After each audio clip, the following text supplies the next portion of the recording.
In this video, I will solve your doubts about how to use Google on the Nintendo Switch and whether or not it is possible to do this. As you might be aware, older Nintendo consoles, such as the Nintendo Wii U or the Nintendo 3DS, actually had a web browser integrated by default into the console.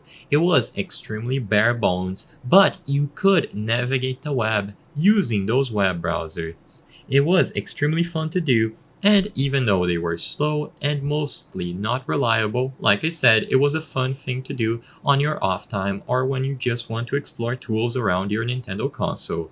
However, on the Nintendo Switch, regardless of which version you have of the device, the Nintendo Switch Lite, the standard Nintendo Switch V1 or V2, or even the OLED, you won't be able to find a web browser anywhere.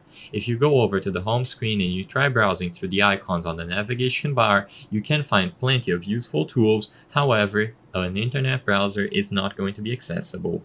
So as of today, is it truly impossible to access a web browser on the Nintendo Switch? Is there any way or any workaround to use Google? Sadly, as it stands today, Nintendo did not bother with an official internet browser on the Nintendo Switch, which makes accessing Google impossible. Unless you explore other alternative means that could void your Nintendo Switch security system and involve exploits, you won't be able to use Google on your console. The purpose of this video is not to spread misinformation, but to let people be aware that getting Google access on the Nintendo Switch is impossible. Unlike older Nintendo consoles which did have a web browser attached to them, this one does not, so you will not be able to access pages such as Google on the Switch.